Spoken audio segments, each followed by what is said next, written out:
When one of the biggest companies on earth starts moving on cryptocurrencies, I don't know about you guys, but that is a clear sign that something positive is happening in the market. Now, we're going to look at sentiment analysis like we always do on this channel, and I'm going to go through the pros and cons.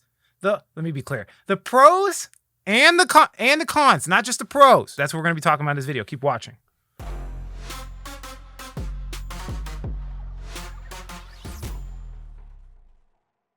Hey guys, before we jump into the video, I just wanted to update you really quickly. There are hundreds of people impersonating me. They have made a business model out of it.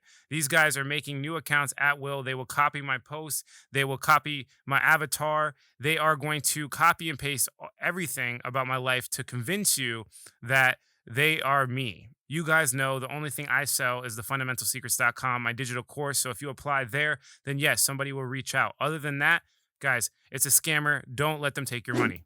What's going on, everybody? Alex back with another video, and today we're talking about Bitcoin and cryptocurrency, of course, because we want the market to come back so we can start talking about altcoins more. If you could just do me a favor, I don't know, I think I deserve the like button, and if not, then at least consider subscribing. And if you don't want to do anything, well, you can still be friends. It's okay. So if we come over here we look at Amazon jobs, you can see that digital currency and blockchain product lead. I was skeptical. I was like, I don't know. Somebody's kind of trolling me on Twitter, but then I actually go to Amazon jobs, and you can see that they just put this job listing yesterday. This is just showing that they're investing more and more. They're buying a dip with talent. And for the reasons why, it's unknown, but we've seen this with Apple. We've seen this with a couple of other bigger organizations, and I think it's relevant to talk about. And I think that the fact that Amazon is pushing towards this can start a chain reaction, because we do have, for example, if I come over here, we do have other public companies that are prospering from the purchase of Bitcoin. As you can see here, MicroStrategy's up currently 312%. And you can see this is the 2021 performance. BTC's only up 183%. And the NASDAQ is up 37.4%. Now, the reason why MicroStrategy is up a little bit more, from my personal opinion, is because there's going to be companies that want to get exposure to Bitcoin without actually buying the asset. And the way you can do that right now is obviously just buying MicroStrategy stock. So you can see that they're outperforming BTC, right? They're doing really well. As a company, you don't really get 312% increases in a year. So just keep in mind, there's going to be other companies that are watching this as a case study. I've told you guys this 100 times. There's going to be a snowball effect of public companies watching MicroStrategy. He makes a lot of good cases. He's not only saying that you're exiting the current monetary system when you buy Bitcoin, hedge against inflation, all the basic arguments, but he's also saying, look, once we started getting into Bitcoin, the office went crazy. Like, people believed, the culture got better, right? Because if you understand what Bitcoin is, it's power to the people. Once people saw that Michael Saylor is kind of like a futuristic, fearless leader willing to accept Bitcoin and do something that no other company did, their culture got better. He said this in the Bitcoin conference from my memory. But yeah, I think it's just really interesting to see other companies prospering from purchasing digital currencies. If we come to other news, 13% of Americans have bought or sold cryptocurrency in the past year, according to a new survey. Of these investors, 41% are women, 44% are people of color, and 35% earn less than $60,000 a year. The University of Chicago surveyed more than 1,000 people. Now, this is not like a big data set, only 1,000 people, but I will say, I think it's interesting that more people are jumping into this. The market in general, if you look at broad money, is less than 1% of the world's monetary value in cryptocurrency. But I thought this was interesting. Mysterious Bitcoin whale who sold at 60K bought over 17K BTC between the price ranges of 30 and 39K. I've been telling you guys over and over again on my channel, under 30K, I am buying. I purchased. I showed you guys. I've been saying it over and over again every video. Don't get mad at me. I'm trying to let you know ahead of time. I'm trying to be better. So I'm considering, if the market's going to continue to fall, I'll dollar cost average or go up a little bit higher. I also thought this was really interesting. This shows the price of Bitcoin during Mt. Gox. So Mt. Gox, if you guys don't know, just to give you a little history lesson on what's going on so you can see the resilience of Bitcoin. It's basically, they did like 90% of all transactions. Mt. Gox was historically Magic the Gathering exchange, but they transitioned into Bitcoin, and they were purely like 90% of all trading volume on planet Earth at one point when Bitcoin was like less than $5. And they got hacked. Somebody robbed like a big percentage of all the Bitcoin on the exchange. And you could see Bitcoin's price dropping in real time. And this is something that's super catastrophic. Just to give you guys a heads up, like if I saw Mt. Gox get hacked, where at 90% of the trading volume was on this exchange, I would immediately assume probably in today's day and age that Bitcoin was done. But it got through it, obviously. Good afternoon, everyone. Time for another Bitcoin report. You are watching a crash in real time. We are down to 4.8, 4.6, 4.5, 4.4. I've been watching this since about 17. I've not seen a single uptick in this market. It's going straight down. I would be fascinated to know what news is associated with this. I'm sure we're going to find out. 3.5 cents. We're at 90 cents. We are going all the way down. This is wild. So, what's going on now is pretty much irrelevant in the grand scheme of things. We're talking about a 50% drop. Cryptocurrency consistently does that over a long periods of time. And you guys know, when in doubt, zoom out. Look at the long, broader perspective of Bitcoin's price. This is just, again, just playing into kind of the macro case. We could see, and I saw this from Kathy Wood, it makes a lot of sense. We do see inflation in the United States right now, very small, 5.4%. As of this month, but we could see deflation, right? We could see a lot of other countries go into hyperinflation, and being that the United States dollar is a world reserve currency, a lot of other countries might start fleeting into the dollar, making the purchasing power of the dollar increase. And if this happens, kind of like a domino effect, which makes perfect sense. So Kathy Wood saying basically, you might see deflation in the United States and then inflation on other countries of the world and their fiat currency. But this is a domino effect, which ultimately the last domino is USD, right?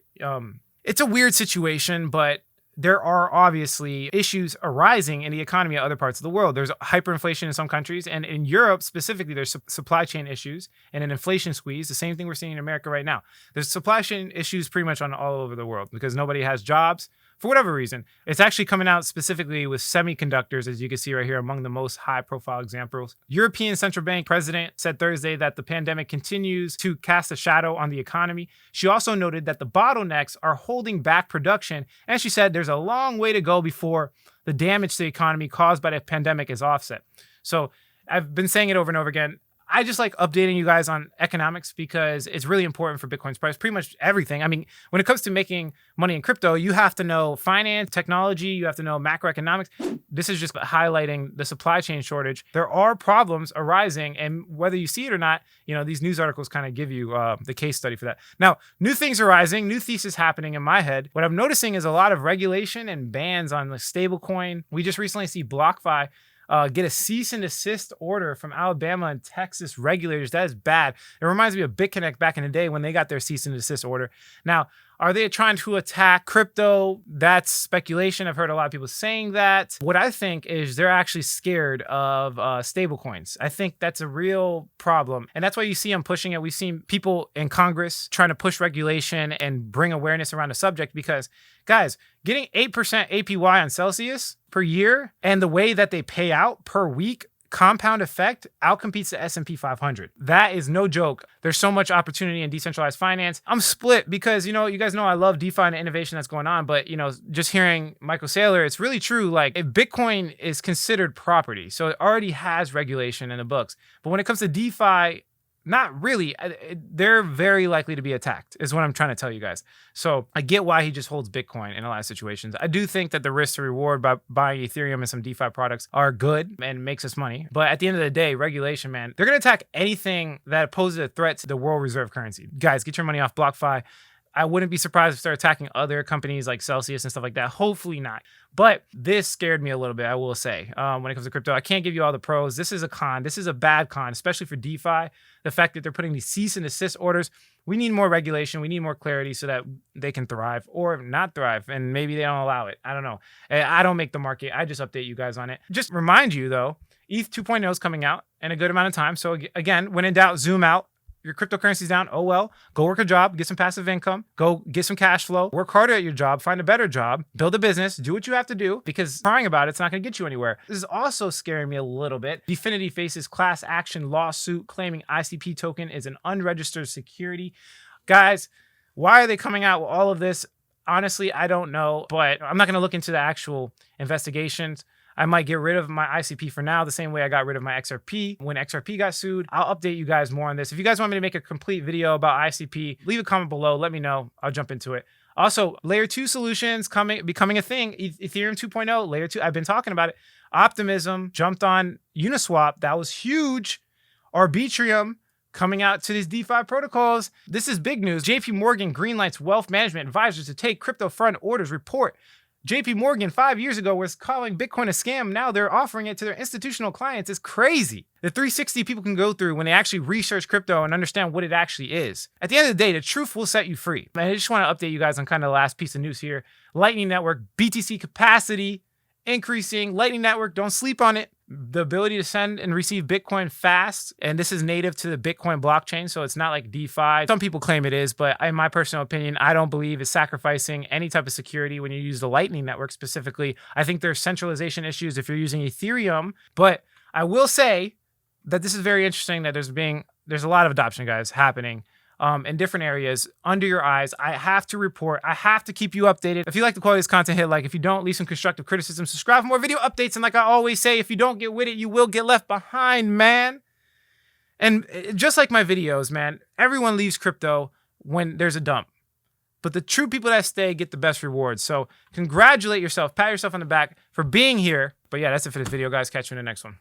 Alex here, quick update, quick announcement. Guys, I have a new community number, so I got a second phone. You could directly text me. I'm answering all questions. My new phone number is 954-758-5473. Again, that's 954-758-5473. I'm answering all comments. Go ahead and text me now. Let's have a conversation.